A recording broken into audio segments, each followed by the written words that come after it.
We're very happy to have Paul Krassner with us today on Alternative Views. Paul was and is a legend both during and after his time. Paul's time was the 1960s, when his unique political journal, The Realist, contained some of the most advanced political satire and comedy of the day. Paul was also one of the founders of the Yippies, an anarcho-absurdist group that got national attention in the 1960s. Well, Yippies became Yuppies, but Paul Krassner lives on.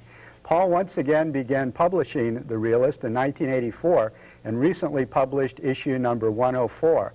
Paul has also been traveling around the country doing his unique political comedy routine and is standing out once again as one of our most astute political comedians and commentators. Along with our interview with Paul Krassner, we will intersperse sections of an interview which a friend of ours, Robert Wilkinson, did with Paul. His interview is in quite a different format from ours and covers different subjects. But before we talk with Paul Krassner and find out what's going in the wacky world of political and social satire, here are some news stories. The first real scandal of the Bush administration was not really addressed in the mainstream media, and that is this tremendous $166 billion bailout for the savings and loan industry. During the deregulation era of the Reagan administration, when banks, savings and loans, as much as the Reagan administration could deregulate, was deregulated, the savings and loan industry went into an orgy of bad investments, of wasting money on all kinds of investments or boats for their executives or parties or orgies or whatever. And so hundreds of savings and loans administrations have gone out of business, have gone down the tubes, and the federal government and the U.S. taxpayer has been called in to bail them out. So we're in this tremendous deficit situation. All kinds of programs are being cut, social programs, and yet the U.S. government is giving $166 billion to savings and loan for a rescue operation. And economists, like in the London Economist, say that it could be as much as $300 billion to rescue the savings and loan. Now, it's very interesting what the other options to deal with the savings and loan problem could have been and how they weren't reported by the mainstream media. For instance, the representative from Massachusetts, Joseph Kennedy Jr., and another representative, Bruce Morrison, proposed a very rational program to help deal with the savings and loan problems. They proposed two specific taxes to pay for all of the savings and loans that were going out of business and to insure people's money, in which people that were making over $250,000 a year would pay a small tax to help the savings and loans out, and there would be a corporate profit tax that would also help pay off the savings and loan project. This is perfectly fair and reasonable, Kennedy and Morrison said, because the people that really benefited from the Reagan policies, from the high interest rates in the savings and loans during that era, in the stock market speculation that was connected with this savings and loan speculation, these people are the ones that have benefited, so they're the ones that ought to pay. Kennedy said, none of the people who enjoyed the benefit of Lear jets, none of the people who enjoyed the benefits of brokered S&L deposits, those aren't the people who are going to be asked to bail it out, that are going to end up subsidizing a lot of high flyers. And it seems the Democratic Party ought to be willing to stand up, and I think the Congress in general ought to be willing to stand up to some of the powerful interests in this country. Of course, the Democrats in the Congress weren't willing to stand up for it. So now, according to calculation, every tax-paying individual in the United States will have to pay $1,000 to $4,000 to help finance the savings and loan bailout, rather than a corporate or high-income tax that could have solved the same problem. And again, the media has just not touched this major scandal of the Bush years. Well, the banks are the biggest stockholders in the networks, and they have people on the boards of directors of the networks, so they're not going to get into this. The Spotlight has had a lot of articles on it. They're right-wingers, but they're right-wing populists. That's why their opinions don't get on the regular media. But they've had a lot of articles on the S&L bailout. And they've quoted Congressman Gonzalez, who's the chairman of the House Banking and Currency Committee, because he himself says that this is baloney what the Congress has actually passed, and he's been criticizing that. But of course, he doesn't get on the regular media either. But he says, and the Spotlight confirms, that in these S&Ls, over 60% of the cases that absolute fraud has been involved. More than 10,000 cases of suspected fraud, self-dealing, corruption, and outright thievery by bank executives have been tallied so far. But the thing that really grinds you is that in most cases, these clowns who drove these S&Ls into the ground and made all kinds of money out of it, they're being allowed to keep all their ill-gotten gains. Hundreds of failed savings banks and the top managers who are responsible for all that, they'll continue to draw their fat salaries and be paid after the bailout begins. And they even have, what do they call them, golden parachutes or some kind of parachutes, which allow them to, even if they're kicked out, they still will be able to draw enormous amounts of money. When I first came to Texas in 1973, I was looking frequently at the Texas Observer, and they used to do stories on banks, and almost many issues would show where these rich guys would go down to a small bank somewhere, and they would immediately start giving loans to themselves and their buddies. They would break the bank would go belly up, and they'd go off and do it to another bank. So it isn't unusual that the Spotlight gave an example of what this bailout's going to do and how the guys who were responsible for it are still going to benefit. They talk about a situation with former chairman of the Democratic Party, Robert Strauss, and his son Rick and their friends. They took over Gibraltar Savings and First Texas Savings. They had a merger. And then, of course, they got involved just like all the rest of them. The thing went belly up. They moved aggressively into junk bonds and real estate speculation, and so away they went. Now, there was another guy involved with them by the name of Aiken Gump. Now, he was a leading Dallas law firm, was a partner in it, in which Robert Strauss was a senior partner. Now, Aiken Gump was appointed general counsel to the banks that they had, and there also J. Livingston Kosberg was a multimillionaire Houston financier. He was involved in it too. So, what did they do? Well, many of the loans went to default, but the Strausses profited because Aiken Gump, through his law firm, was reportedly billing the bank $1 million a month for services, legal services, providing for doing foreclosures. The same year, Texas Gibraltar put up a whopping $135 million to buy the Flying M Ranch, which was 6,300 square acre outfit from Dallas. And that land development company was owned by Rick Strauss, all in the family. He got a big lavish deal from the bank. He got a management contract for the ranch at $3 million annual fee guaranteed for 25 years. And he stands to get 25% of any profits realized at the time the ranch is sold. Well, old Kosberg, who we talked about a while ago, he's got a good deal for himself. As chairman of First Texas Gibraltar, he arranged the sale of the bank's entire data processing system to a small company in which he secretly was a major shareholder. And this goes on and on, all these insider tradings which they had with each other. So what happens? Well, Danny Wall, the chairman of the Federal Home Loan Bank Board, which took over First Texas Gibraltar, allowed these guys to run the bank into the ground, who ran the bank into the ground. He allowed them to keep their private bonanzas.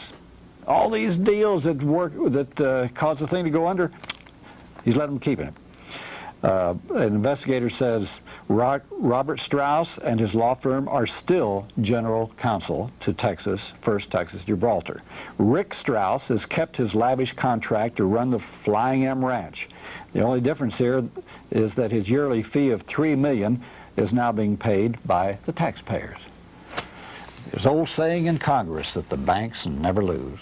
And meanwhile, the S&Ls are gone. They're, is finished, and the regular banks have now taken them over, and the FSLIC is no more.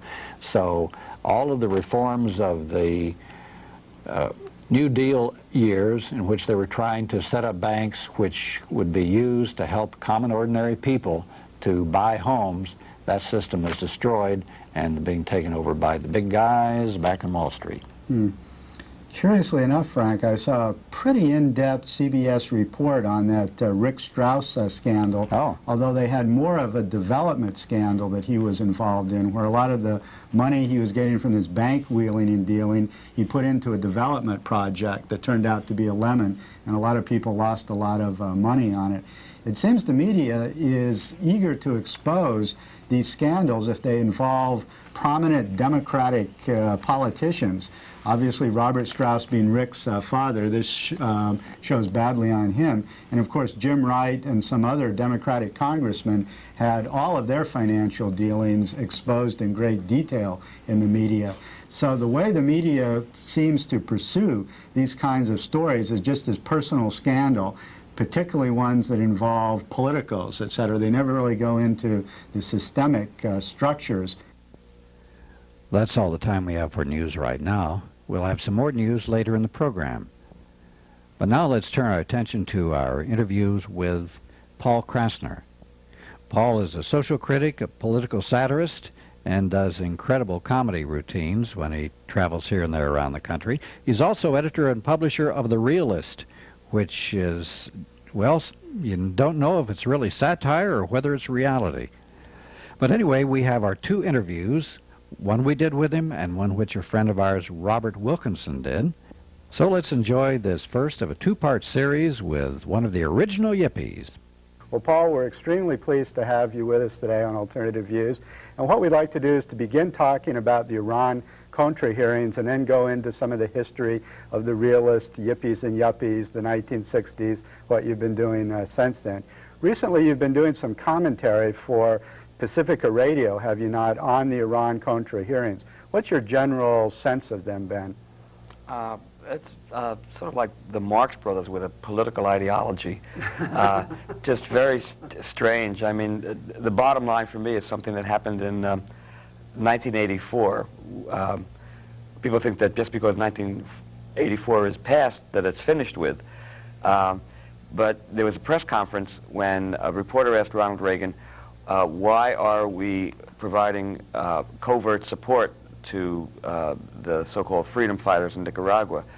And Reagan answered, because it would be against the law to do it overtly. and that has stayed with me, the implications of that. It explains the consistency. If that's the basic premise, so it just means that the law is not something to follow so much as to get around, to continue doing what you want to do. And that kind of rationale, I think, explains everything. It explains why lying has become our national purpose. Because you need lying to support covert actions. So what they really, when you rip the shroud off of that sentence, it's really saying, if it's not a law, then we act to get around it. And so the pretense that this is a nation of laws, when it's really a nation of control. What's the most glaring inconsistency in America today? I guess it's the pretense that we care about people, that the government cares about people, when the government really cares about maintaining its own power. So it's frustrating to watch that, and it's horrifying to see. You know what it's like? It's like satirical prophecy. Lenny Bruce had a bit where he talked about a politician who was a total crook, but came out and admitted it, and people voted for him because at least he was honest about it. And that's coming true now with North. Right. You know, they're so hard up for a hero, they're willing to take a psychopath. It's like a Bob and Ray routine, the corrupt mayor of Skunk Haven, New Jersey. You know, he openly admits it all. That's right. That's right. If he can't be such a bad guy if he admits to, you know, dropping the typewriter ball or whatever, he's scraping it. I mean, it's really very surrealistic. I mean, who could have imagined that somebody would become a hero because he was shredding documents while the Justice Department was investigating the same office?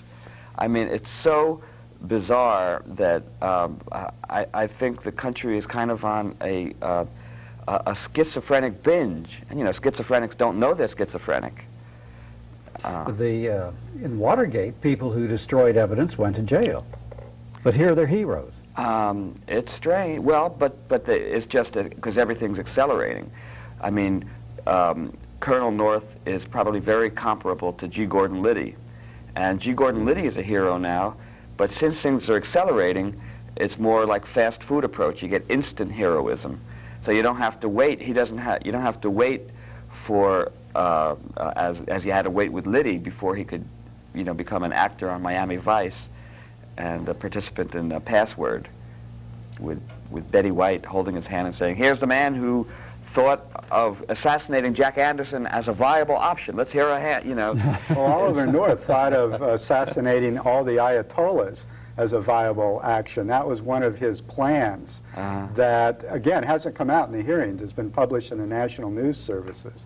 But no one has asked him about his plot to assassinate Iranian leaders. Just like Secord and these people had a plot to assassinate Sandinista leaders even before the revolution. There's little bits of truth that pop out, though, you know, because when Lyman first asked Secord about the Christic lawsuit, he said it was preposterous, that it was a fairy tale. Right. But then, more recently, when Robinette testified, the CIA liaison, he testified that he was getting $4,000 a month from Secord to investigate the journalist who had instituted the Lapenka bombing lawsuit. And of course, he's an electronics expert, so Robinette may well have been involved in, you know, because when he says investigate them, you can translate that as smear, you know, explode, whatever. We also saw a guy earlier on, I'm trying to remember his name, who testified that, almost in passing, that he was there at the capture of Che Guevara. You know, and you can translate that. Felix Rodriguez, who goes back to the Bay of Pigs and that's right. all kinds of operations. Right. So what happens is when Felix Rodriguez, codenamed Max Gomez, right. can testify that he went to George Bush's house, I think, to wish him happy birthday or something like that. Now, we know that Preppy George is not about to have what he obviously views as a grease ball come to his house, you know, get off my lawn, you know, unless you're going to stand in front of the mailbox. So it's just such obvious lying that you have to.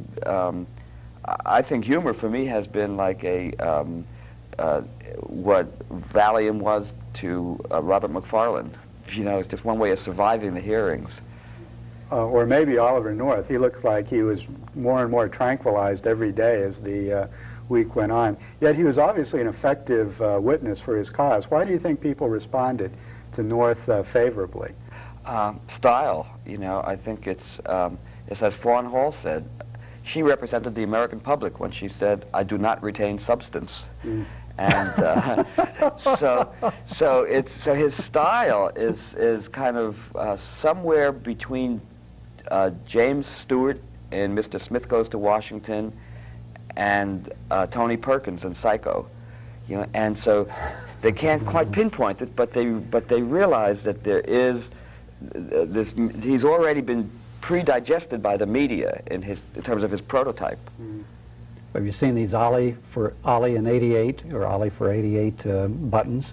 What is that? Along with his medals, you mean there? No, people running for president and all that. I know, but God, that's scary. And they don't even care that he never changes his clothes.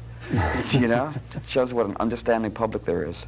What's even worse is that they're using these hearings as a medium for Sandinista bashing, and there's no truth coming out about what the Sandinista revolution is about and what the society is really. Absolute lies, and yet they're getting away with it by the media. Turning it into propaganda. If they have that slideshow that they gave to the supporters, you know, it's just so outrageous that I have to sometimes take a walk and think, okay, this is really happening. You know, these guys are really, and what they all have in common is they're afraid for their jobs. Nobody wants to lose their jobs. That's why they follow orders, and it includes the journalists there, the photographers who have to keep clicking every time that the lawyer Sullivan whispers into the ear of Colonel North. They get a shot of it. You know, maybe they'll get something more, a different pose this time. Maybe they'll see the tongue in the ear, you know, and get on the cover of the National Enquirer. Or a hustler, maybe. Yeah. But they want to keep their jobs. The senators want to keep their jobs, so they won't criticize North, even if they feel critical of him, because they're afraid of what their constituency. So it's like everybody's operating on fear. The whole media operate on fear anyway, you know, especially the commercial media, where they instill fear in you, you know, of how your armpits smell, how your false teeth are going to fall out when you're performing a bank robbery. You know, I mean, it's how your crotch is going to drive people away. How, you know, if a Martian came to Earth and watched the media, they would think that this culture is fueled on fear. Well, this is the whole appeal of North is fear of communism. Fear that there's going to be a domino effect in Central America, and they're going to come charging over the Texas border and take away the television sets and video recorders. That's right. The only difference between Bernard Goetz and Oliver North is that Oliver North has a uniform. But you know, they share the same clinical paranoia. Bernard Goetz just was afraid of 4 guys in the subway, and North is afraid of the entire Sandinista government. Although there's more grounds for fear in urban, you know, disintegrating urban context of crime, that's a rational fear, than the fear of communism, particularly of the Nicaraguans, who posit no rational threat to anyone, but yet people are really afraid. But that's the thing about a psychopath.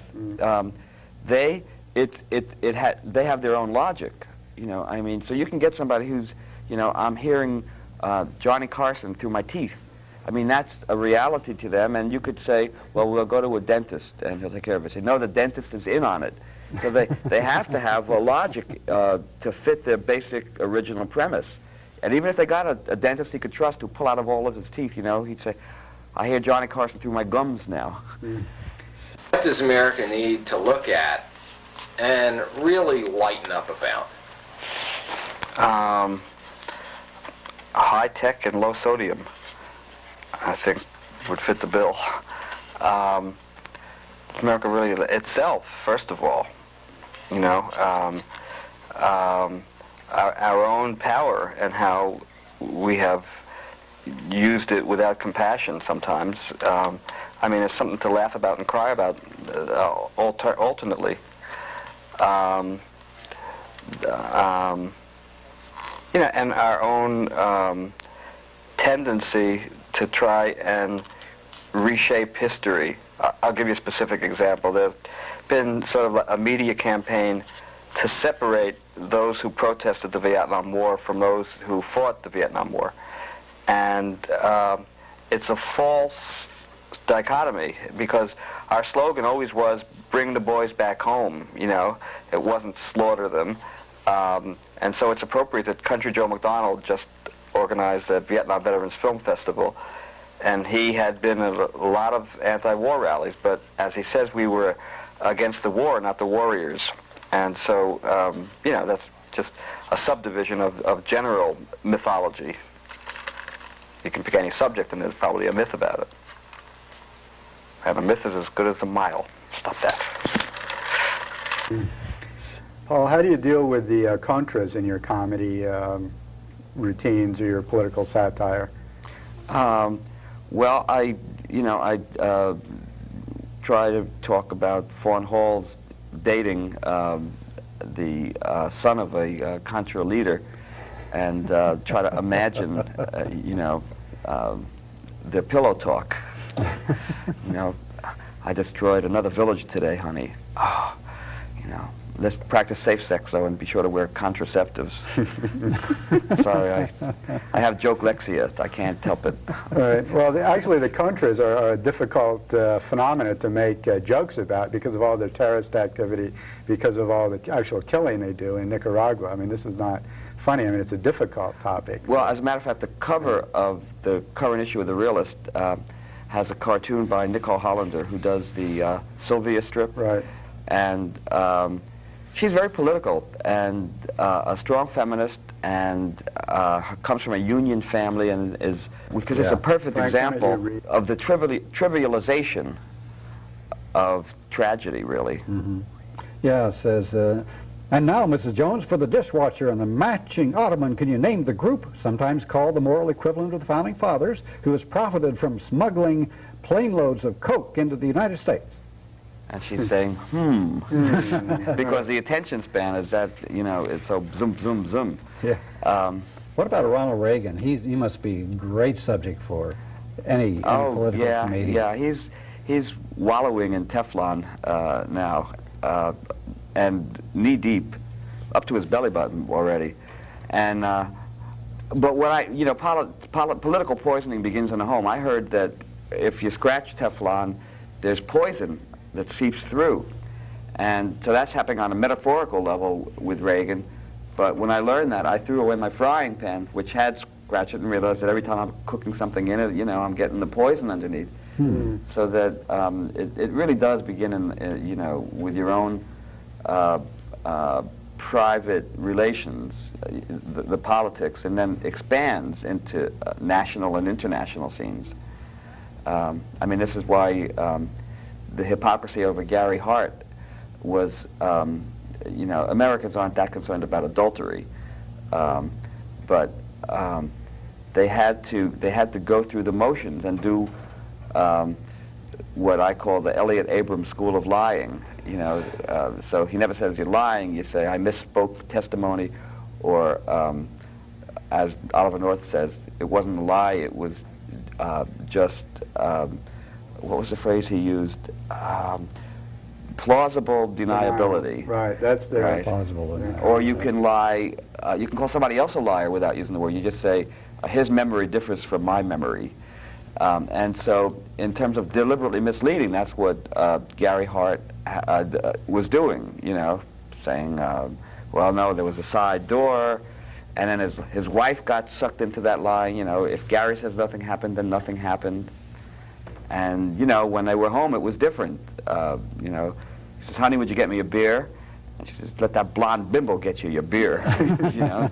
Why is America, in your opinion, so hung up on banning four-letter words, since most people do them? You know, the F word, the S word, you know, and so forth. I mean, America's really hung up on it. Well, I don't know if it's fair to say America is hung up on it. The FCC is hung up on it. I mean, Lenny Bruce got arrested in 1962 for saying cocksucker on stage in San Francisco. The 10-letter word. Right. Right. Beginning with C, and then your intelligent viewers can figure it out like a crossword puzzle. And 20 years later, Meryl Streep got an Academy Award for saying the same word, and in Sophie's Choice. And if she didn't get it, then Frances would have gotten it, and Meryl and Jessica Lange would have gotten it for saying the same word in Frances. So the taboos have changed, you know, but the FCC, of course, is just using the language as an excuse to attack a station like KPFK in Los Angeles for political reasons. You have to, but you can set a precedent like that, and it's easy to set a precedent with so-called obscenity, but it's all arbitrary, you know. So I can't go on a Pacifica station now and talk about finger, because even though I mean it as a noun, the FCC will insist that I meant it as a verb. So it's just a matter of translation. I could go on the media and like to come. Yeah, Lenny Bruce's bit to come. It's a four-letter word, or even the word dick. Now you can use dick if it's a person's proper name. You know, I can go on the media and sing my boy Dick, but I can't go on and talk about my dick boy. And what's the difference? Just a capital letter. It's a capital punishment issue. You know, okay. It's the psychology of the thing. You know, what is it? What is it? Four-letter words are an easy target. You know, and a good subterfuge. They're not going to say, we're attacking you because KPFK is running the entire hearings with good commentary by Larry Bensky in Washington, and he interviews people from the Christic Institute who have the lawsuit to expose the secret team that does assassinations and gun running and drug running. So they can obviously say that's the reason. So in any society, they always go after the sexuality first because it's a cover for going after the political, and ultimately you can't separate the sexual from the political. Maybe a bundling board. Well, I've always been wanting to ask you why you call your political journal The Realist. It sounds like surrealism, or if you read the stories in it or hear the kinds of stories you're telling now, why do you call this The Realist? Well, I suppose in a certain sense that the title is the most satirical thing about the magazine. But I think it is, you know, the realism for me is kind of trying to maintain a balance between cynicism and optimism. And so that's reality for everybody. I mean, the big thing, of course, about reality is that it's totally subjective. And so that everybody who reads The Realist, you know, reads it through the filter of their own experience and projections. And I know that. And so when I meet people, especially when they have, say seen the book The Best of the Realists, which was the collection, an anthology of 16 years, and they'll say, you know, this particular cartoon or this particular article, and it's like a projective test. It's like a Rorschach, because it reveals more about them than it does about the realist. Well, it always seems to me that our politics and our politicians in the United States in the 2 decades or so that you've been doing The Realist in your political humor lend themselves to satire. They're so absurd, ridiculous, and surrealistic in and of themselves that only satire, in some sense, can catch the absurd truth. Oh yeah, it's because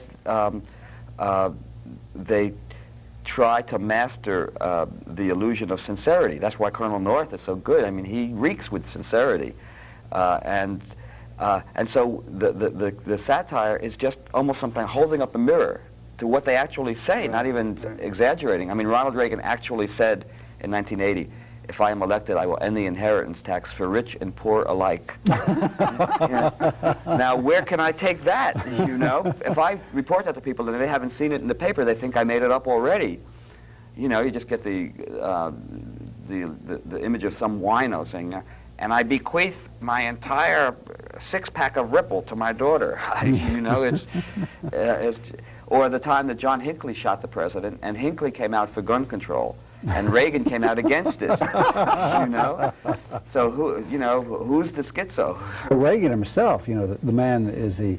You hear all these people say, "Well, is he psychotic? Is he crazy? Is he senile? Or is he extremely shrewd? Or is he just the consummate actor who has lost the line between reality and script?" Well, it's just the government by public relations.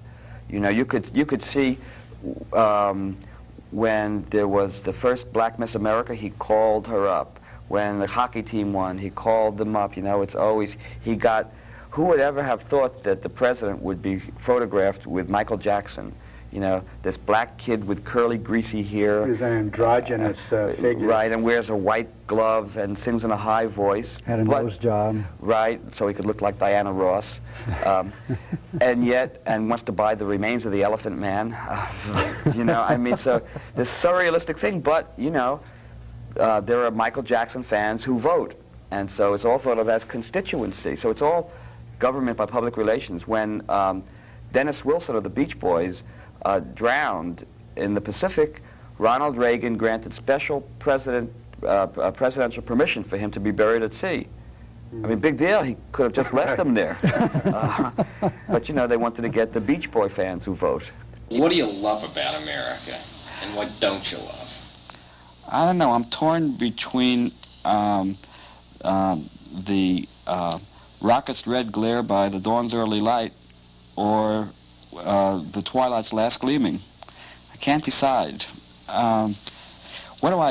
Say that again. What do I like best? What do you love about America? and what don't you love? Actually, they're related. It's a paradox. What I love the least is that people have come into power in this country by a series of political assassinations that then made it look as if there were a mandate for the remaining candidates. And what I love most about America is that I have the freedom to say how rotten we are. It's a paradox. Got a paradox and 3 geese. That's a full house. What do you got? I saw a newspaper article where it quoted you as saying social commentary is now taboo, assuming that was a correct quote. Yeah, and actually I was quoting when I started, there had been an 11-year hiatus when I stopped publishing The Realist as a magazine and started again as a newsletter. And so I did a lot of media research and talking to people, and it was a TV producer who had said that to me, actually. A network producer said, well, you know, we can, we maybe not use the language to say that cable can use, but we can deal with the concepts, you know, incest, abortion, euthanasia, we can deal with, but in terms of humor, he said, social commentary itself has become the taboo. And I think that's kind of the trend in comedians. You know, they talk about certain, you know, they'll talk cute stuff about Jim and Tammy Baker. They'll talk about the makeup, you know, and get into that, but it is literally and figuratively superficial. You know, I mean, when I talk about the new right, I'll talk about Pat Robertson and the fact that there are these layers of scandal. You know, he can be sucked into the vacuum created by the PTL. The 700 Club kind of gets tarnished with that same scandal, but it ignores there's a Covert Action Information Bulletin has his picture on the cover reviewing the Contra troops, and the CBN, the Christian Broadcasting Network, has been funneling aid to the Contras, and Oliver North has met with people from the 700 Club. I mean, the White House is filled with a bunch of Armageddon born-agains between Ronald Reagan and Ed Meese, who has said that he wants the White House and the National Security Council to be exorcised from demons. Oliver North's another born-again weirdo. Oliver North, definitely. Casper Weinberger, the whole lot of them. And these people, it's why there could almost be an organization, Anti-Semites for Israel, because they are anti-Semitic, but they're pro-Israel because they want all the Jews to be there when Armageddon strikes in the form of a nuclear holocaust. And so they feel everybody will be caught up, who's good by their standards, will be caught up in the rapture, and so they really have no sense, as in other cultures, you know, if we pass this law, what will it do for generations, 7 generations from now?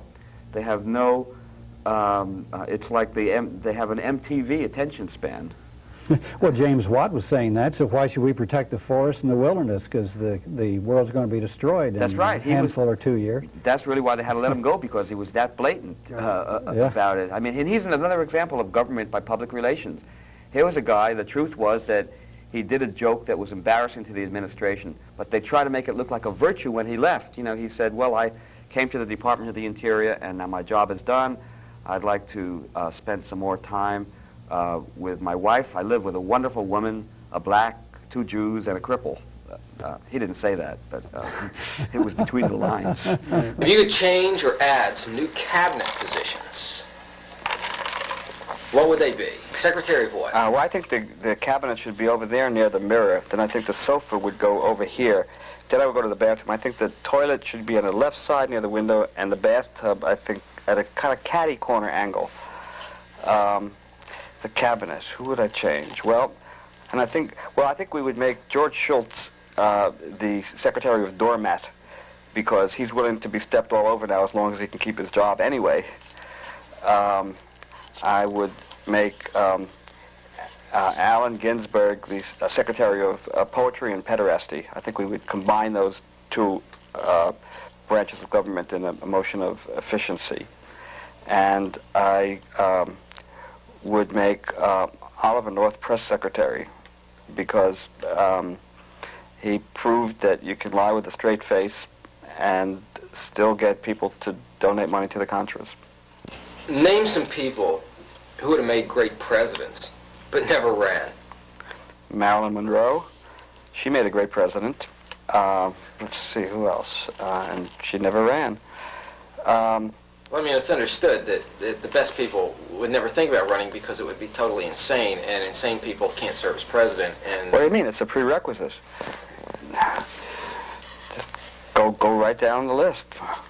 somebody once said, a fellow by the name of Johnson, lived a couple of centuries ago, democracy is the worst form of government except for all the rest. Now, if we go beyond the capitalism, communism, socialism, you know, as economic models of government, what type of government would you like to live under? One which was able to reconcile the differences between the spiritual path and the economic path. Reconcile economic and spiritual and individual freedom. See, that's the trick of it. I'd really like to outlaw apathy, but I don't think I could get enough support for it. We'll continue with our... Paul's time was the 1960s, when his unique political journal, The Realist, contained some of the most advanced political satire and comedy of the day. Paul was also one of the founders of the Yippies, an anarcho-absurdist group that got national attention in the 1960s. Well, Yippies became Yuppies, but Paul Krassner lives on. But before we talk with Paul, here are some news stories from the alternative press. Well, the information on the history of the FBI's COINTELPRO program and the attack on civil liberties by the FBI, this information continues to come out, and it's even more surprising. A North Carolina lawyer and journalist, Alexander Charms, learned from the Freedom of Information Act document that the FBI kept confidential files on the Supreme Court from 1932 to at least 1985. There's over 2,000 pages of files. It reveals that the FBI wiretapped and monitored conversations of the justices, and that the court employees were used as informants as well. Documents show that Chief Justice Earl Warren and Justices William Douglas and Abe Fortas were specifically targeted covertly because they had upheld the rights of communists, according to the FBI. During appeal in the Rosenberg spy trial, the chief of the Supreme Court Security Police, Philip Crook, reported information overheard by his crew, and he kept special FBI agents advised of the arrival and departure of key persons in the case. That's remarkable. It's you remember the program we did about Red Scare, the book Red Scare, with Don Carlson, the author of Red Scare, and he said that the local Red Squads down in Houston in the police department were keeping dossiers not only on progressive or liberal people like Barbara Jordan, but also on the mayor and other civic leaders at the time. Incredible, and yet these FBI and all these people are still in our midst, still doing their bit. If you could add 1 or 2 or 3 amendments to the Constitution, what would you want? 2 or 3 amendments. That the people shall decide which drugs are legal and which are illegal. Let's see, what else? In the matter of abortion, that life begins at the moment of foreplay. I would include that. Dentists would have to experience themselves whatever pain they gave you. In Palestinian perspective, there is an article by a woman who is a doctor from England. She spent a lot of time in Lebanon and in the occupied territories. She has had some very interesting insights. She said in the summer of '82, when she was in the refugee camps in Lebanon and in Sabra and Shatila, she said, "I discovered the truth that Israel, a country that I had loved and respected all my life, had suddenly turned into a ruthless monster." She had treated some of the children, particularly, who had been hit by some of the weapons that the Israelis had had. She said, the first child I treated was a victim of a cluster bomb. Thank God he died, because if he'd lived, he'd have had no eyes, no face, no legs. She treated hundreds, thousands of children in coming in equally as hurt. Well, then later she went to Gaza, and when she was in Gaza, she was treating Palestinians, and she went to a prison and noticed that in the Gaza Central Jail, the prisoners were put 25 to each cell, often having to sleep on top of each other. To be found with the Palestinian flag, to be suspected of opposing the occupation by Israel, would earn long prison term. Never even mind throwing rocks at the Israelis. She said that most of her patients had either been beaten up by the army, the Israeli army, or had been shot by them. The abbreviation BBA, which means beaten by the army, appeared regularly on the medical records. There were patients with gunshot wounds carried to the emergency room by terrified relatives, little children, 5, 6, 7 years of age, teenagers, 13, 12 years of age. Occasionally the army, just for a little variety, they would shoot around the kids instead of directly at them. And in their panic, they would try to climb over walls. And then when they got up on the top of the walls, the army would start shooting around them then. And then the kid would get away from the shots there, they'd jump off the walls. And when they jumped off the walls, then they would break their legs and arms, and then they would come to her and she would try to treat them. And the Israelis would write down, fallen off the wall while trying to escape from the army. She said she treated Palestinians with nasty high-voltage burns sustained as a result of being forced to take Palestinian flags, which had been put up on electric poles. The army had ordered the Palestinians to remove the Palestinian flag. It ties in with something in Harper's Magazine, a little section called Readings, in which it was reported people who saw Henry Kissinger in a kind of a secret meeting with a major American Jewish organization. He gave them advice on what Israel should do and what they should do. First of all, he said the Jews in the United States should not criticize Israel. But then he said Israel should bar the media from entry into the occupied territories, and then accept the short-term criticism of the world press for doing that, and then to put down the insurrection as brutally, overwhelmingly, and quickly as possible. Then he said they could ride out the bad press for a while and it would be all right. That's Henry Kissinger's formula for a lot of things, isn't it? And as Henry Kissinger said, power is the ultimate aphrodisiac. I have another story on Kissinger and his response to the brutal suppression of the Chinese movement for democracy in Tiananmen Square. Right after this brutal suppression that shocked the American people and the entire world, Kissinger was constantly on American television saying that he was aghast that Congress had voted to impose sanctions against China. He was constantly saying we had to accept the repression, that we had to understand Deng Xiaoping and the Chinese government.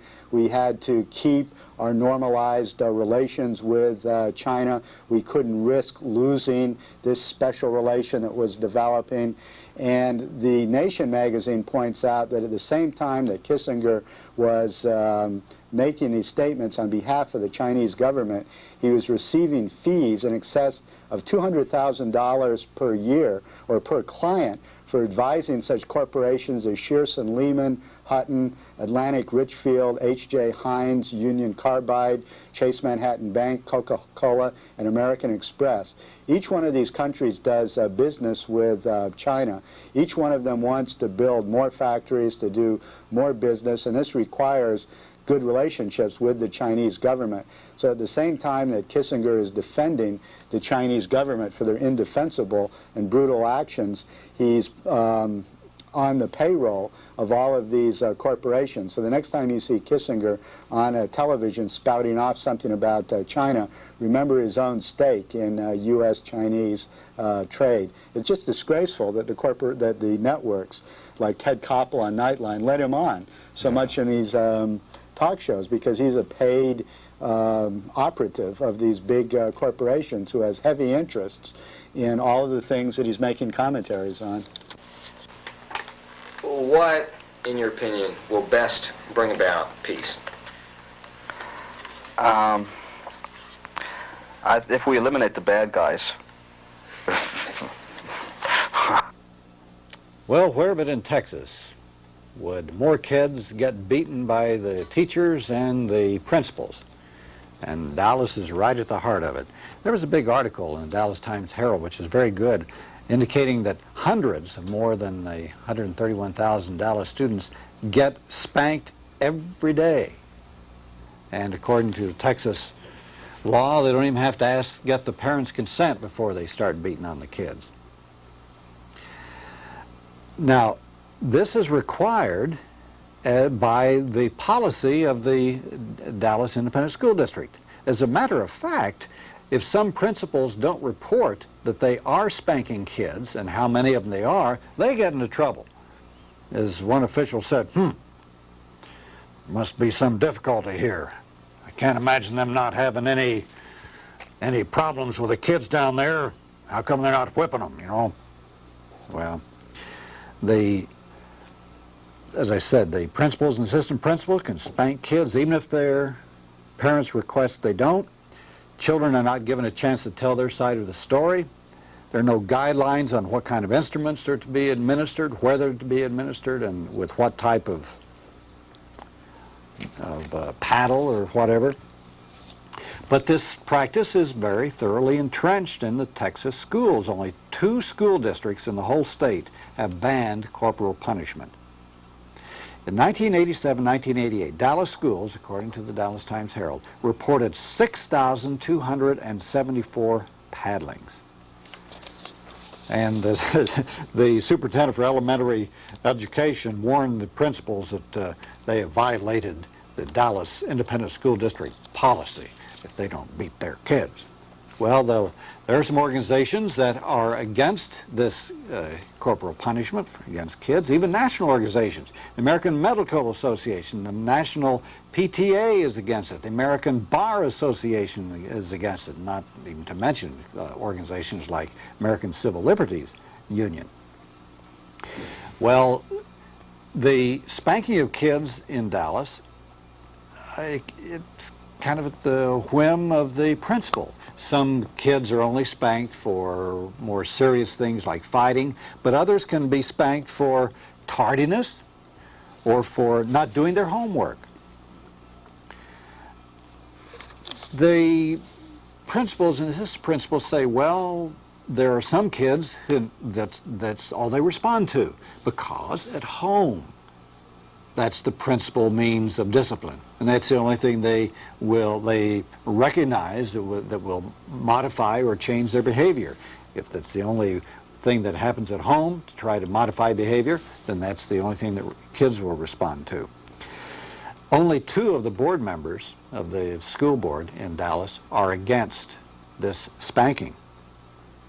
One of the people who's against it said, we're being hypocrites. In one instance, we're telling children not to be violent and physically abuse each other and a teacher, and yet we're physically abusing the kids.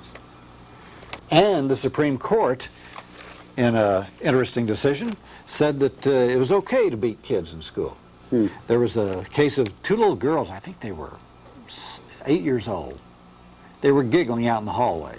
Well, the principal didn't like that. By God, you're giggling. They took them in. They beat the little girl.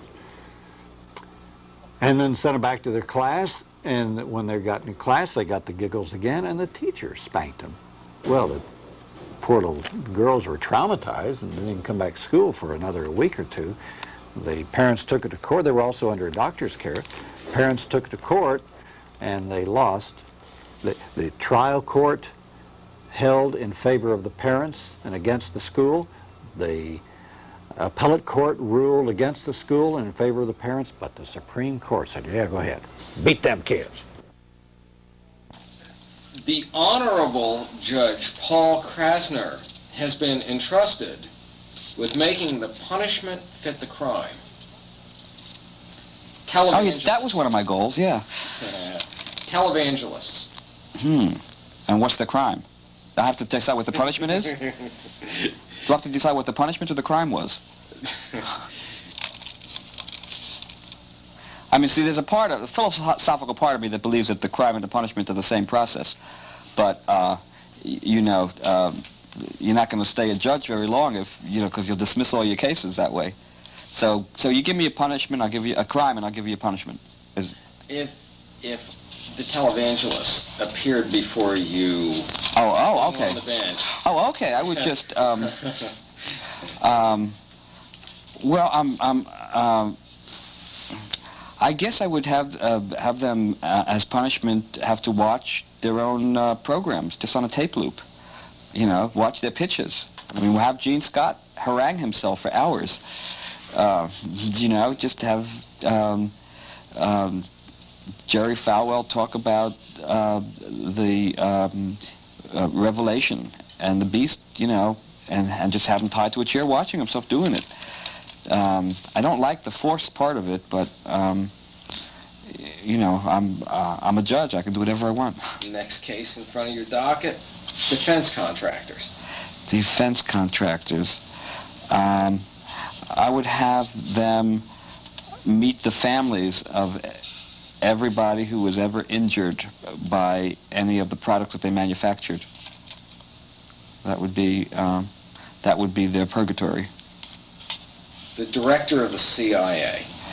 I would just bring him back to life. That would be enough punishment for him. William Rehnquist. I would just bring him back to life. That would be enough punishment.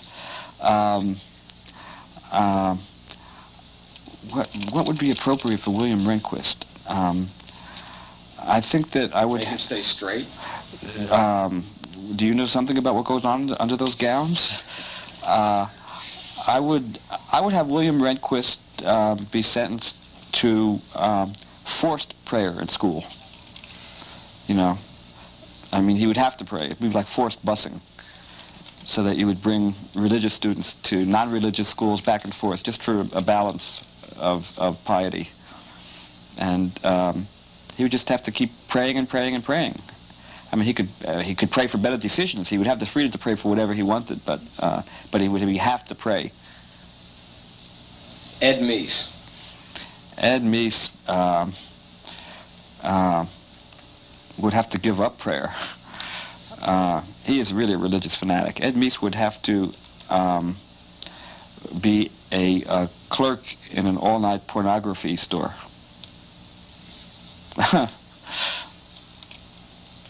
Richard Nixon. He would have to be a customer in an all-night pornography store.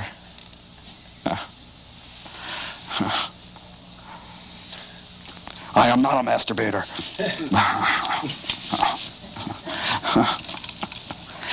Oliver North.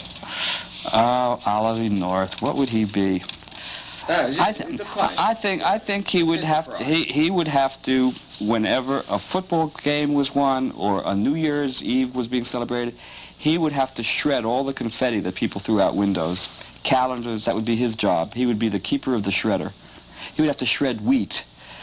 You know, whatever needed to be shredded, that would be Ollie's job.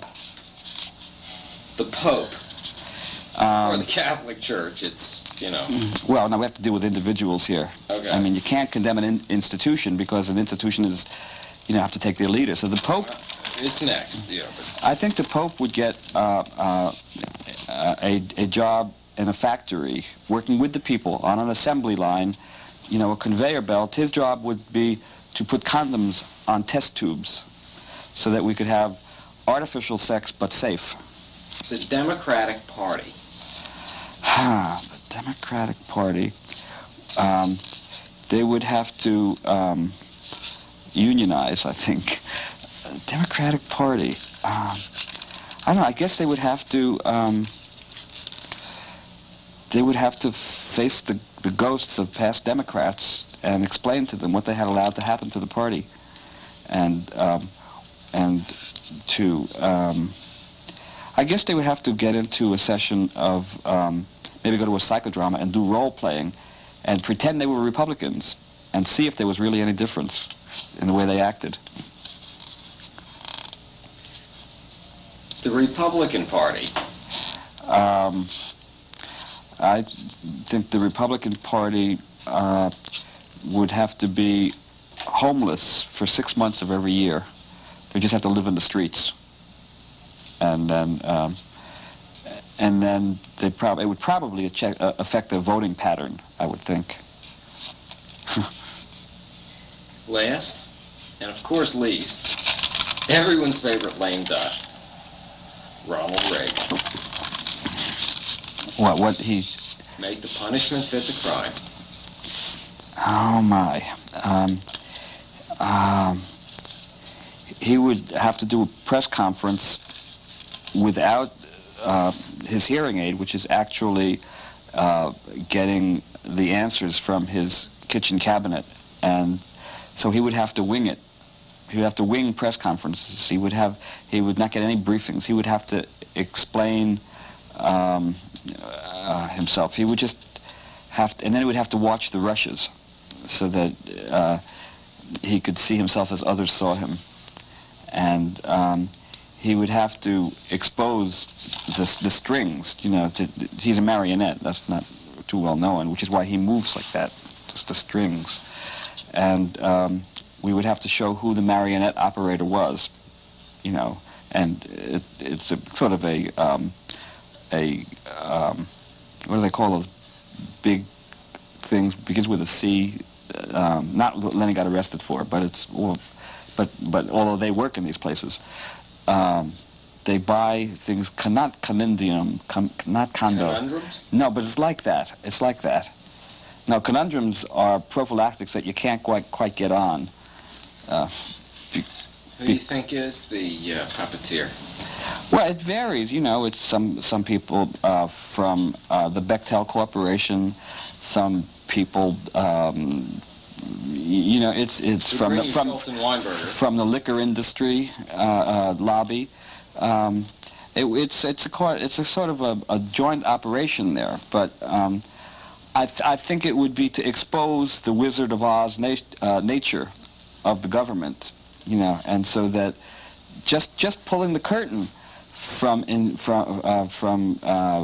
behind Reagan to show who's manipulating the strings, and then let him continue doing it, you know. I mean, but just let it be out front. I would like that, and I would also like to put George Bush in charge of selling clean urine to basketball players. Well, although it's true that there's been a taboo on social criticism and satire in the media, to some extent there's been something of a rebirth of political humor since the Iran-Contra affair began, at least on the cabaret level. I was in Los Angeles this spring, and all of the comedy clubs were having a great time with the Iran-Contra hearings. And more recently, I saw on television that in Washington, D.C., there's a lot of political cabarets that have sprung up that have been having great fun. And you've been traveling around the country. And there was a political humor forum in Washington, but they have people like Mark Russell, who is sort of the poor person Steve Allen. They have Art Buchwald, who has, you know, lunch with Henry Kissinger.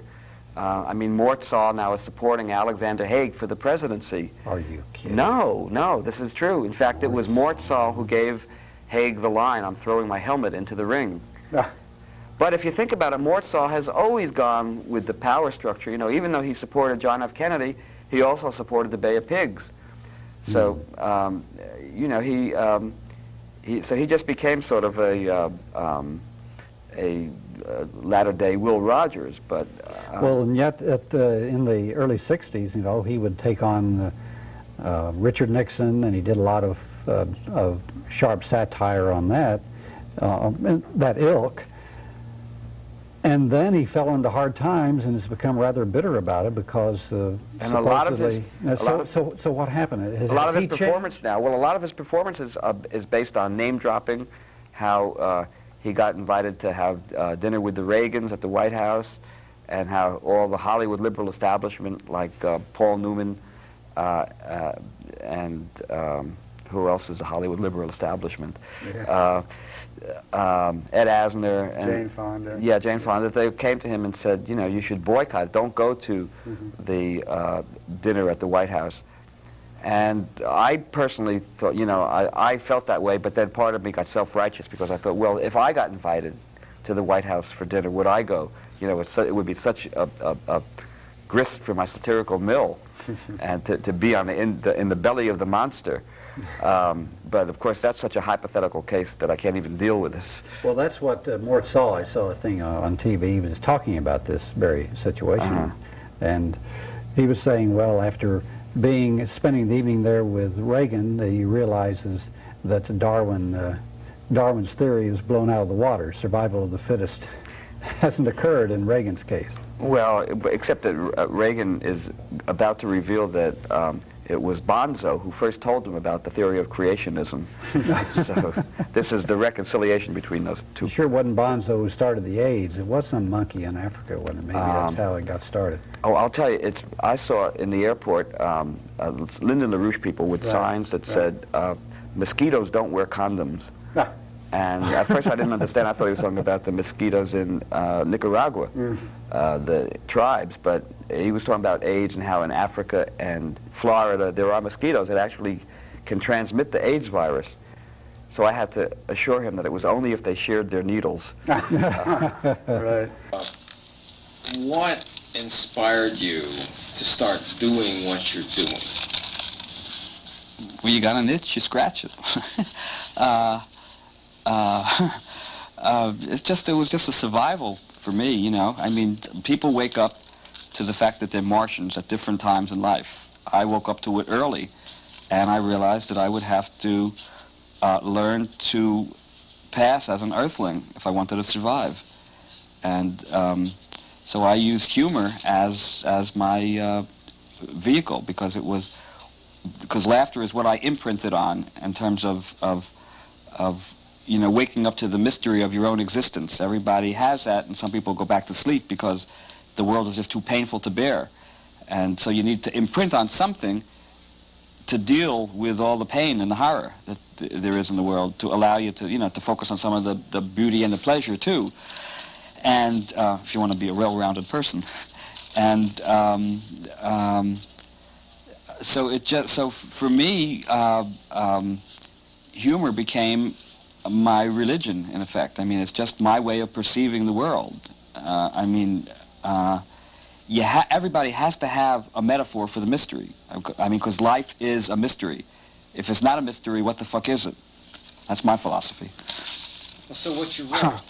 What do you see your role as being? Oh, I guess I'm sort of court jester of the revolution. Or maybe poppy seed. I'm not sure. It's hard choosing roles. Well, of all the sages and philosophers, maybe a sage role, that would be good. Well, I was going to say, many of the sages and philosophers seem to be political satirists. Who's your favorite, and why? Well, Lenny Bruce was the one who influenced me the most, because he went all the way. You know, he just, he balanced on the edge, and then he realized that the edge was infinite. And so even though he's dead, you know, I still relate to him as a touchstone for the tradition that I'm trying to carry on, that he was part of. Who are some of the other major... well, Mortzall did too. I mean, you know, he may be bitter now, but, you know, he was a pioneer. Right. Richard Pryor, Lily Tomlin. There are, you know, I'm influenced. There's a thing that Lenny Bruce said. That's what he said, actually. He had a bad cough. He said two things that were, one was that I am part of everything I indict, which I think is important, because we all have a little Oliver North in us. But he he said, I am influenced by every waking moment of my life. And so you know, the people whose humor I admire can come from anywhere. I heard about a ghetto kid in Austin, 7 years old, who, when he saw that photograph of Michael Jackson in this health chamber of some sort that he wanted to rejuvenate himself in if he ever got old, and this kid just effortlessly said, "Oh, he's just trying to freeze dry his AIDS." That is a 7-year-old ghetto kid. Wow. You know, think of the cynicism and the sophistication that comes from that. Johnny Carson's writers, who get $5,000 a week to write jokes about unemployment, would be hard pressed to come up with those kind of cultural connections. Mm-hmm. So there's an awareness that kids have today that they didn't have when I was a kid. But it also points to your theory of humor as being a self-protective mechanism. You take the things that are most frightening and most threatening, like AIDS or Iran-Contra or Oliver North or nuclear weapons, and you somehow turn your fear into you overcome your fear. That's why I said I was so influenced by this 7-year-old kid. I mean, I heard this a couple of days ago, and I've just been thinking about it, the implications of it, because it also means it's a way of the kids saying, one of my interpretations of it is that it's a way of the kid dealing with being a ghetto kid by saying, you know, even Michael Jackson can't protect himself from that kind of fate, if that's what his fate is. Right. Paul, you also wrote for Mad Magazine and wrote for Steve Allen. Did you write for Steve Allen first when he was on TV? Is that? This was a freelance basis. The old when he had his show on, I did a couple of sketches. I did a song that I wrote, and he put the music to, called Cosa Nostra. It was a romantic ballad, Our Thing. Had lines about, I give you the kiss of death.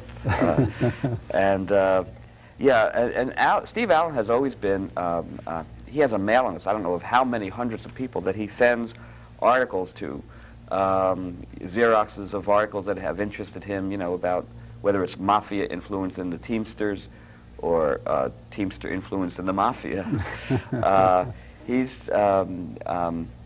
Although he's kind of, now he's doing some kind of Brand Flakes commercial, but you know, I guess it comes out one way or the other. If you could give America the good news, bad news, what would it be? Well, that the Bulletin of Atomic Scientists periodically publishes on their cover a clock showing how many minutes we are to midnight. Midnight representing total nuclear disaster. And recently they moved it up from 4 minutes to midnight to 3 minutes to midnight. Now, I'm not sure what their time scale is, whether a minute represents a month or a year or a decade, but whatever it is, we are now 3 minutes to total nuclear holocaust. So I would say that's the bad news. The good news is that atomic scientists are just as neurotic as the rest of us. They set their clocks 15 minutes ahead. So the good news is really 18 minutes to total nuclear doomsday. We have that extra time to fool around in. What would you say has been the greatest political prank ever played? And besides maybe the election of Ronald Reagan 6 years after we turned Nixon out. I mean, yeah, there has to be some other prank. Greatest political prank ever played.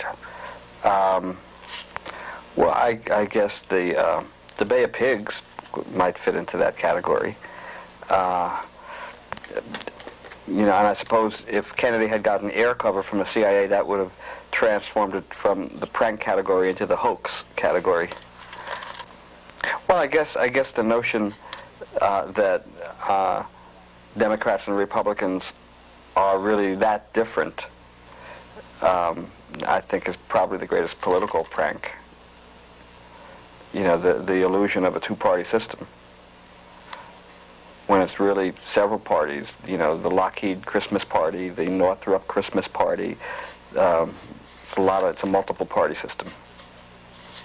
And when did you begin the realist? It was 1958. What led you to do this at the end of the McCarthy period and the Eisenhower It was the McCarthy period. It was the frustration at MAD that they didn't want anything that wasn't for teenagers. I wanted to do something on unions, in fact, and they said, no, it's too adult, just the subject matter. They wouldn't even look at it. The first thing I sold to Mad was a thing called if comic strip characters answered those little ads in the back of magazines. And I would just write the script, and it was illustrated by Wally Wood, the late Wally Wood, who did the Disneyland Memorial Orgy in The Realist. When Disney died, I just said, just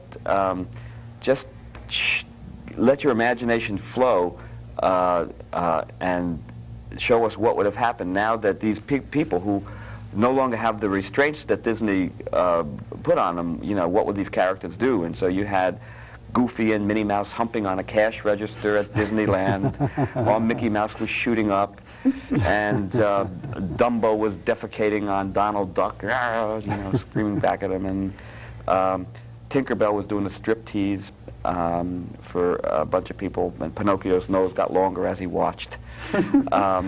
Sort of displaced arousal. But in this article I did for Mad on the things that comic strip characters would answer in the little ads, we had like Little Orphan Annie answering the ad for Maybelline so she could get some makeup on her blank eyes, and Alley-Oop getting rid of his superfluous hair. And one of the things was olive oil sending away for falsies because she was very flat-chested, objectively speaking. And they didn't want to run that. They thought it was funny, but Bill Gaines, the publisher, said to me, look, you know, I know my mother will object to that. And I said, yeah. He was 35 years old at the time. I said, yeah, but, you know, she's not a typical reader of Mad. And he said, no, but she's a typical mother. And so there was that thing, you know, you want to rock the boat, but, you know... Within limits. Within the limits, yeah. So you wanted to go over the limits. I didn't want to think about limits. I just wanted to, I mean, I have my own limits. I mean, because I have paradoxes. On one hand, irreverence is my only social cow, my only sacred cow. On the other hand, I don't want the victims to be the target of my humor. So even though I'll talk about AIDS, somebody who is suffering from AIDS is not the target of my humor. The target of my humor is my own fears and inhibitions and hypocrisies, and by extension, those of the audience. The other paradox is that in my own Zen bastard spiritual quest, I try not to judge people, which is pretty bizarre for a social critic. But it's a challenge because one form of satire is to see things from the point of view of the executioner, you know, because they as I said before, they have their own logic. And I think the most outrageous thing I ever saw any comedic performer do on stage was when Lenny Bruce took things from the point of view of Adolf Eichmann, sympathetically, you know, trying to say, well, I went to the ovens every day and I looked through the porthole and I saw I had done my job well that day and I went back home. Now, he didn't get many laughs during this, but he did it in a nightclub to an audience which probably had a lot of Jews in it. And I asked him about this later, because when I first interviewed Lenny, he said the function of a comedian is to get a laugh every 15 to 25 seconds. I mean, he was very precise about it. And now he would sometimes go off rambling, you know, and talk about his court cases, and because he always talked about his environment. Now his environment just happened to be paddy wagons and courtrooms more and more. And I said, you're not getting those laughs every 15 to 25 seconds now, Lenny. And he says, well, they said, that was my definition of a comedian. I'm not a comedian, I'm changing. I said, what do you mean? He said, well, I'm not a comedian, I'm Lenny Bruce. So he saw himself as a symbolic, that he had assumed a function in society. It wasn't just that he was a comic anymore. He knew that he had become a symbol because, in fact, his FBI, I got his FBI files. I got Helen Keller's FBI files, too. That's right, she was a socialist. Huh? Well, in fact, there was a great thing. J. Edgar Hoover said that they should keep files on her. In fact, he refused to, because she got a birthday card from Helen Gurley Brown. She sent a birthday card to Helen Gurley Brown when she was in prison at the age of 65. So obviously, Helen Keller, deaf, dumb, and blind, was a dangerous subversive. Helen Gurley Brown was the wobbly one from the IWW, right? I thought she was the editor of Cosmopolitan. Oh, okay. No, I don't know. They're all interchangeable. You're right. Elizabeth right. Gurley Flynn, maybe. Oh, Right, that's right, it. right, Okay, right. I've got IWW. You know, that's a problem with today's mixed-up world. When you mix up the wobblies with Cosmopolitan, that in itself is the kind of political satire. I know. Well, that's the thing, that the attention span, it's so quick that people hear Abby Hoffman now say, isn't she the state senator from Arkansas? You know, it's Amy Carter. I think she's with a new punk group, isn't she? I mean, people really forget. And yet, the fact that Abby Hoffman and Amy Carter were co-defendants in that CIA recruiting suit, which they won. I went to the victory party. And it was very significant because Lenny Weinglass, the attorney for the case, we asked him, what do you think was a turning point in the jury's consciousness? Because that set a great precedent. And he said, well, it was when Ralph McGehee testified, the former football player who was recruited by the CIA right off the playing field and ended up in their assassination squads.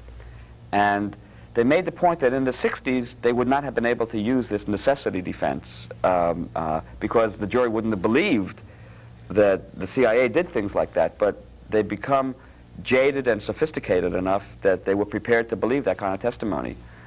That's parallel with what John Stockwell, former CIA person who wrote In Search of Enemies, had to say. He would write stuff, and the editors of the book who were looking at it before it was published, they'd say, we can't publish this, nobody believe it. And Stockwell would say, but it's real, it's what really happened. And they say, no, nobody believed it. Yeah, I know.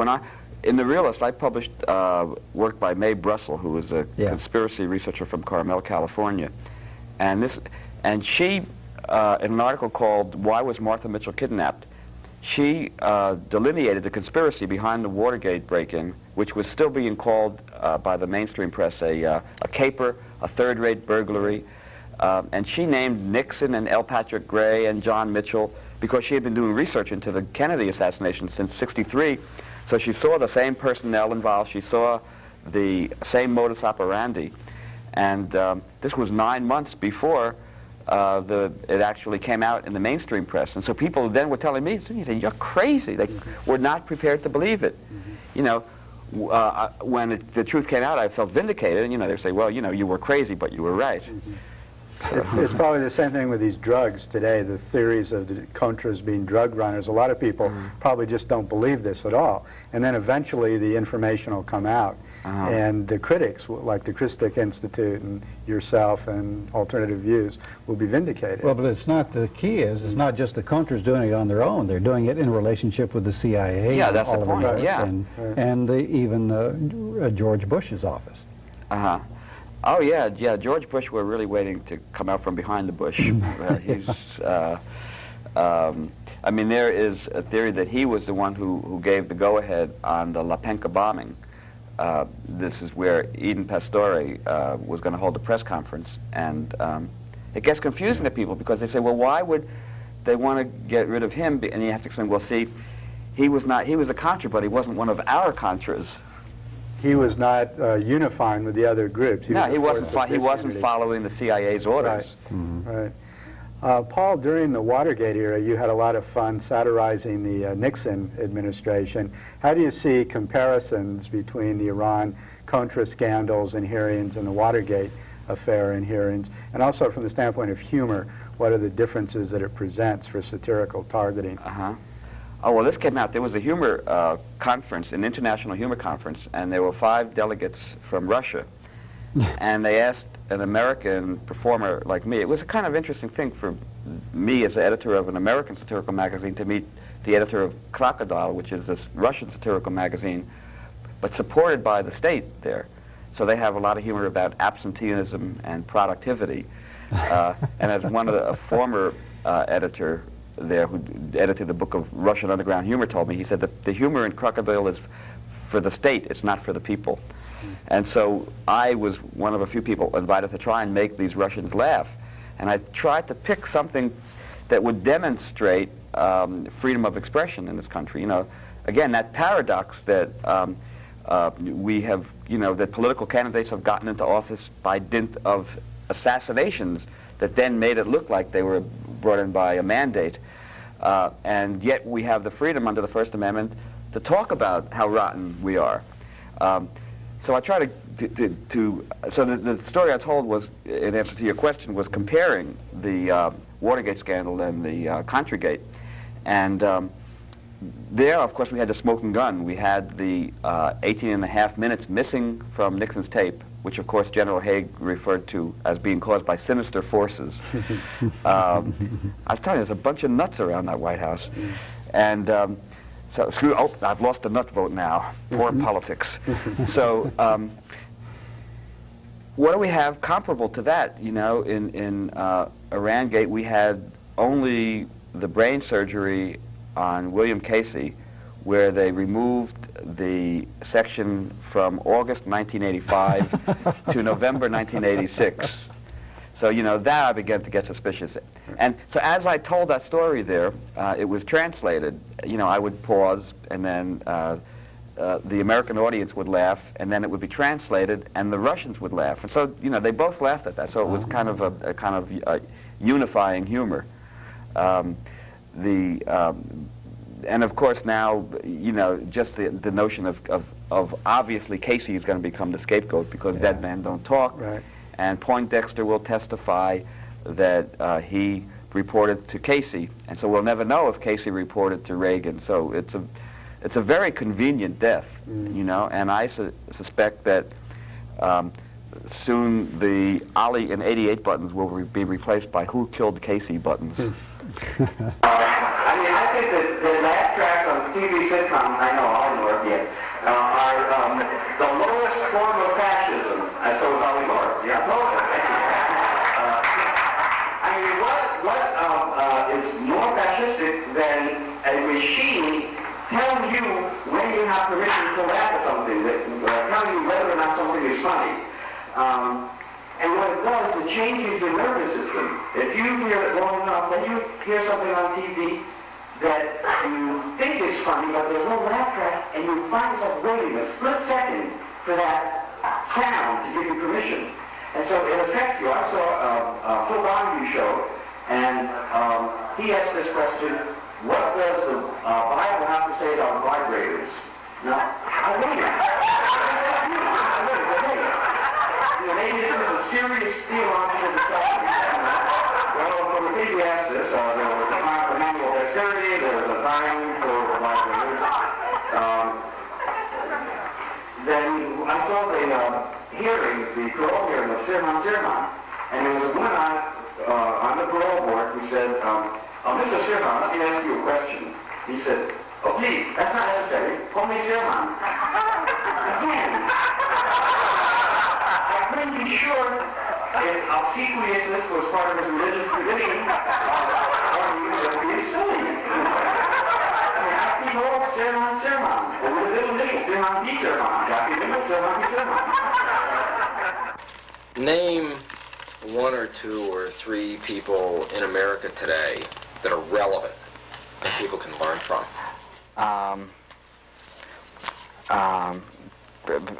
Anybody they meet, you know, everybody you meet is relevant and you can learn from. What's Paul Krassner's next goal? What's my next goal? To be a champion hockey player. What's my next goal? Or maybe a circus giant. I can't decide. Maybe I should take a vocational aptitude test.